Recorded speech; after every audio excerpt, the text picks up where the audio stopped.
নমস্কার, আপনারা দেখছেন হেডলাইন্স কলকাতা। আপনাদের সাথে রয়েছি আমি অঙ্কিতা। এই মুহূর্তে আমরা এসে উপস্থিত হয়েছি শহীদ মিনারের মাঠে। বলা যেতে পারে 21শে জুলাই আজ, তবে হ্যাঁ, একদম ভিন্ন চিত্র দেখা দিচ্ছে এই বছর। আমরা এই মুহূর্তে উপস্থিত রয়েছি প্রদেশ কংগ্রেস, যেখানে শহীদ দিবস উদযাপন করছে বা শহীদদের স্মরণ করছে। আমরা জানি যে আজই ধর্মতলা একেবারে হটস্পট হয়ে থাকে প্রতি বছর। এই বছরও তাই, তবে এবছর কিছুটা আলাদা, কারণ ধর্মতলার এক জায়গায় শহীদ মিনারের মাঠে উদযাপন করছেন প্রদেশ কংগ্রেস। ঠিক কিছুটা কাছে গান্ধী মূর্তির কাছে শহীদ স্মরণের সমাবেশের আয়োজন করেছে ঋতব্রত পন্থী তৃণমূল বা নব তৃণমূল। এবং বিড়লা প্ল্যানেটোরিয়ামে অনেক আইনি বাধা বিপত্তি, হাইকোর্টে যাওয়া, সমস্ত কিছুর পর আফটার অল মমতা পন্থী তৃণমূল তারা জায়গা পেয়েছেন বিড়লা প্ল্যানেটোরিয়ামের কাছে সভা করার জন্য। তো আমরা দেখাচ্ছি যে অবশ্যই অনেক কর্মী সমর্থক এসে মানে ইতিমধ্যেই উপস্থিত হয়েছেন। আমরা ক্যামেরা পার্সনকে দেখাতে বলবো, কিছু মানুষ অবশ্যই এখানে এসে উপস্থিত হয়েছেন। আমরা কথা বলে নেবো কিছু কর্মী সমর্থকদের সামনে, কিছু ইন্টারেস্টিং জিনিস এখানে দেখাই। আমরা দেখাবো এই মাঠে কিন্তু অনেকের ফটো রয়েছে, যেরকম ফটো রয়েছে সোনিয়া গান্ধীর, সেরকমই কিন্তু রয়েছে রাহুল গান্ধীর, বা ফটো রয়েছে মমতা ব্যানার্জিরও। অর্থাৎ কংগ্রেসের তরফ থেকে কিন্তু একেবারেই অস্বীকার করা যাচ্ছে না বা করা হচ্ছে না। কিন্তু আপনারা দেখছেন যে আমরা একদম প্রদেশ কংগ্রেসের তরফ থেকে যে শহীদ স্মরণ সমাবেশের আয়োজন করা হয়েছে বা উদযাপন করা হচ্ছে, তার একদম মাঠের বাইরে, শহীদ মিনারের একদম মাঠের বাইরেটাই দাঁড়িয়ে আছি। আমরা এই মুহূর্তে কথা বলার চেষ্টা করব কিছু কর্মী সমর্থকদের সঙ্গে। আপনারা সঙ্গে থাকুন। রানীগঞ্জ বিধানসভার যুব কংগ্রেসের ইউথের প্রেসিডেন্ট। আচ্ছা, জবে থেকে মানে 1997 পর থেকে জবে থেকে শহীদ স্মরণ সমাবেশ হচ্ছে, সব মানুষই ম্যাক্সিমাম চেনে তৃণমূল কংগ্রেসের মমতা বন্দ্যোপাধ্যায়কে। সেখান থেকে বেরিয়ে আজকে আপনাদের এই আয়োজন, কি বলবেন? বিগত 15 বছর ধরে যে মমতা ব্যানার্জি সরকার ছিল, তিনি আমাদের এই সিস্টেমটাকে করাপ্টেড করে রেখেছিলেন। তিনি বলতেন যে আমাদের শহীদ মৃত্যুবরণ করেছে 93 সালে 21শে জুলাই, কিন্তু সেই টাইমে অলরেডি মমতা ব্যানার্জি আমাদের কংগ্রেস সরকারেরই সভানেত্রী ছিলেন। তো সেই জন্য মমতা ব্যানার্জির এই কথাটা সাজে না। মমতা ব্যানার্জিকে এই জিনিসটা বলা দরকার যে তখন আমি কংগ্রেসের সভানেত্রী ছিলাম, কংগ্রেস চলে যাওয়ার পর এই প্রোগ্রামটিকে আমি হাইজ্যাক করে নিয়েছি। তো এই হাইজ্যাকের জন্য আমি প্রোগ্রামটি চালাতাম। তো আজকের দিনে আমরা মানে শহীদের যে রক্ত ঝরেছে, আমাদের যে 13 জন আমাদের মতনই তরতাজা প্রাণ শহীদ হয়েছিলেন, তাদেরকে নিয়ে আমরা খুবই শোকাহত। বিগত 15 বছর ধরে মমতা ব্যানার্জির সরকার, যিনি শহীদ মিনারে এসে পরে পাগলু ড্যান্স করাতেন, কখনো কখনো ডিম ভাত খাওয়াতেন, কখনো কখনো আবার বিরিয়ানিও চলতো। তো এই কারণে আমরা একটা জিনিসই বলতে চাই, সেই টাইমে শহীদ মিনার হতো না, এখানে সেটা মানে শহীদদের নিয়ে অন্য কিছু করা হতো। তো বিগত 15 বছর পর আমরা এই প্রোগ্রামটি পেয়েছি, তার জন্য আমরা খুবই স্মরণিত। আমরা শহীদকে বিগত 15 বছর পর নিজেদের মনের মতন করে শহীদ মিনার করব, সেটা সবাই দেখবে আজকের ডেটে। আপনি যেরকমটা বললেন 13 জন শহীদকে স্মরণ করার জন্য আপনারা করছেন এই বিষয়টি, তো আপনারা বলছেন 15 বছর পর পেয়েছেন, মানে পারমিশন পেয়েছেন নতুন সরকারের কাছ থেকে? হ্যাঁ, সরকার পারমিশন দিয়েছে আমাদের এটা করার জন্য, তো তার জন্য আমরা করছি। মানে এই দিক থেকে কি বিজেপি কে এগিয়ে রাখবেন, মানে তৃণমূল? না, সেই ব্যাপার নয়, কারণ যেহেতু তৃণমূল সরকার ওই প্রোগ্রামটি করতো, আমাদেরকে পারমিশন দিত না। মমতা ব্যানার্জি যেহেতু আমাদের সভানেত্রী ছিলেন, চলে যাওয়ার পর উনি নিজেই প্রোগ্রামটিকে ট্যাকেল করতেন, সেই জন্য আমাদের হয়ে উঠতে পারতো না। কিন্তু আমরা বিগত জায়গায়, আমাদের যেমন আসানসোল আছে, রানীগঞ্জ আছে, দুর্গাপুর আছে, আমরা শহীদের স্মরণে নিজেদের ব্লাড ডোনেশন ক্যাম্প দিয়ে এই প্রোগ্রামটিকে স্বতঃস্ফূর্ত করে রেখেছিলাম এতদিন ধরে। আজকের দিনটা কংগ্রেসের কাছে একটা গর্বের দিন। এতদিন শহীদদের নিয়ে মমতা ব্যানার্জি যে ছিনিমিনি খেলছে, তার প্রত্যুত্তর জবাব দেওয়ার দিন আজ সারা পশ্চিমবঙ্গের কংগ্রেস কর্মীরা অত্যন্ত খুশির জোয়ারে মেতেছে। এই জন্য তারা দূর দূরান্ত থেকে এসে আজকে এই শহীদ মিনারে উপস্থিত হয়েছে। আমরা দেখতে পাচ্ছি ভেতরে মমতা ব্যানার্জির ছবিও রয়েছে, কারণ এই দিনটিতে তার অস্তিত্ব কোনোভাবেই আপনারা অস্বীকার করছেন না।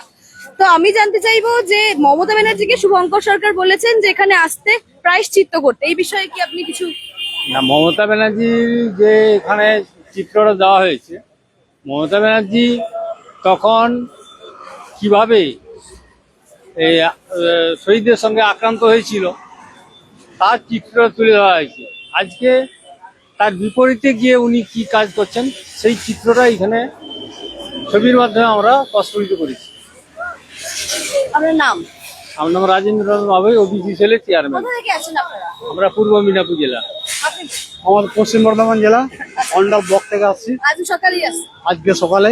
কি বলবেন 15 বছর পর, যেরকমটা উনি বললেন রাস্তায় শহীদ সভা, মমতা ব্যানার্জি আপনাদের নেত্রী ছিলেন, সেখান থেকে চলে গেছে তৃণমূল কংগ্রেসে, আজকের এই দিনটি আপনাদের কাছে কি ফিরে পাওয়া? অ্যাকচুয়ালি 1993 সালের 21শে জুলাই যে ঘটনাটা ঘটেছিল যুব কংগ্রেসের কর্মীদের এবং তৎকালীন যুব কংগ্রেস সভানেত্রী ছিলেন মমতা ব্যানার্জি, সেই সময় স্বরাষ্ট্র সচিব ছিলেন মনীশ গুপ্ত।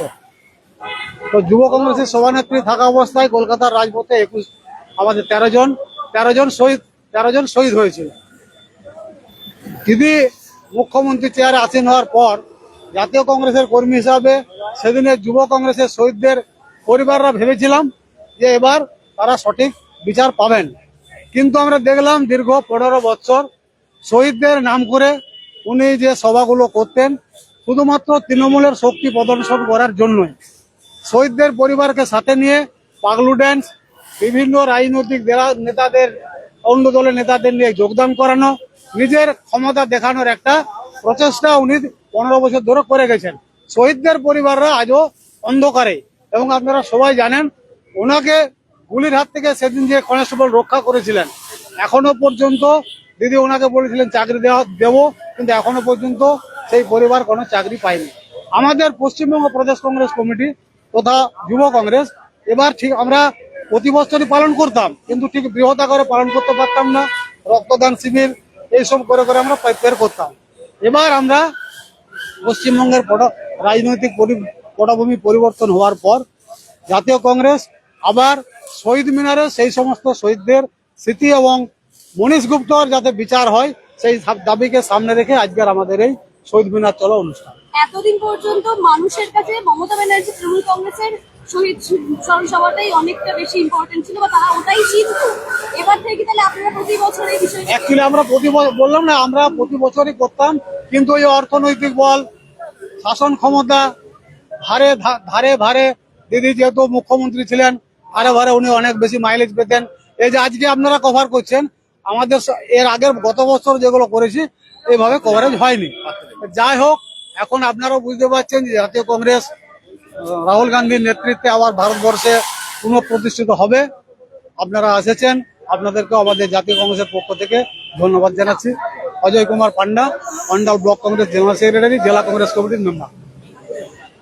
আমরা যেরকমটা কথা বললাম প্রত্যেকটা অনেকজন কর্মী সমর্থকদের সঙ্গে, তাদের বক্তব্য বেশ কিছু শহীদ দিবসের নামে অন্যরকম একটা ভাবে শহীদ দিবস পালন হতো, যেটা অবশ্যই কংগ্রেসের পক্ষ থেকে একেবারেই কাম্য ছিল না।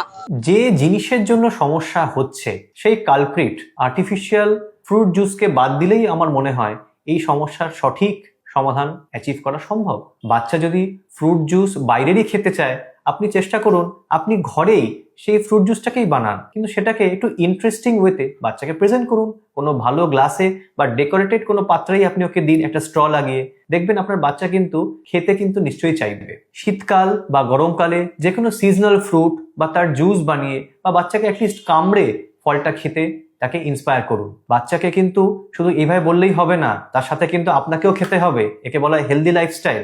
আপনি নিজেও খান, তার সাথে পাশে বসিয়ে বাচ্চাকে খাওয়ান, দেখবেন আপনার বাচ্চা কিন্তু নিশ্চয়ই খাবে। আর এই জাতীয় ফ্রুট জুস যদি আপনাকে কিনতেই হয়, দেখে নিন সেটা 100% পাল্প থেকে কিনা, বা তার ইনগ্রেডিয়েন্টের মধ্যে সুগার কন্টেন্ট কেমন, তার মধ্যে অ্যাডিটিভস বা প্রিজারভেটিভস গুলো গভর্নমেন্ট দ্বারা স্বীকৃত প্রিজারভেটিভস এর মধ্যে পড়ে কিনা। এবং যদি খাওয়াতেই হয়, চেষ্টা করুন তার পরিমাণটাকে রেস্ট্রিক্ট করতে। 100 ml এর বেশি পার ডে না খাওয়ালেই ভালো, এবং সপ্তাহে রেগুলার যেন বাচ্চারা এই প্যাকেটেড জুস যেন না খায়, এটা কিন্তু ভীষণই ইম্পর্টেন্ট। তো কংগ্রেসের তরফ থেকে আজকের দিনটি 15 বছর পর, যেরকমটা আমরা কর্মী সমর্থকদের মুখে শুনলাম, 15 বছর পর তারা অন্যরকম ভাবে তারা শহীদ মিনারের কাছে এই দিনটি উদযাপন করছেন, নিজেদের থেকে শহীদদের স্মরণ করছেন। আমরা অবশ্যই ফুটেজ তুলে ধরলাম আপনাদের সামনে, সমস্ত দৃশ্য দেখালাম, কর্মী সমর্থকদের কথা শোনালাম। তবে এখানেই শেষ নয়, আমরা আবারও হাজির হব। ঋতব্রতপন্থী তৃণমূলের যে নব তৃণমূলের যে শহীদ স্মরণ সমাবেশের আয়োজন করা হয়েছে, আমরা হাজির হব আদি তৃণমূল অর্থাৎ মমতাপন্থী তৃণমূলের শহীদ স্মরণ সমাবেশে। আপনারা চোখ রাখুন হেডলাইন্স কলকাতার পর্দায়। আজকের দিনটি সত্যি বলতে ইতিহাসের খাতায় থাকবে এবং আপনারা আজকের দিনটি 2026-এর নতুন রকমের যে শহীদ দিবস তার সাক্ষী থাকবেন হেডলাইন্স কলকাতার মাধ্যমে। ক্যামেরা অয়নের সঙ্গে অঙ্কিতার রিপোর্ট, হেডলাইন্স কলকাতা। আনন্দ আর ভালোবাসার দীপ্তিতে গড়া সমুজ্জ্বল পরমা, ঠিক তোমারই মতো। শ্যাম সুন্দর কোম্পানি জুয়েলার্স, আগরতলা, উদয়পুর, ধর্মনগর, কলকাতা।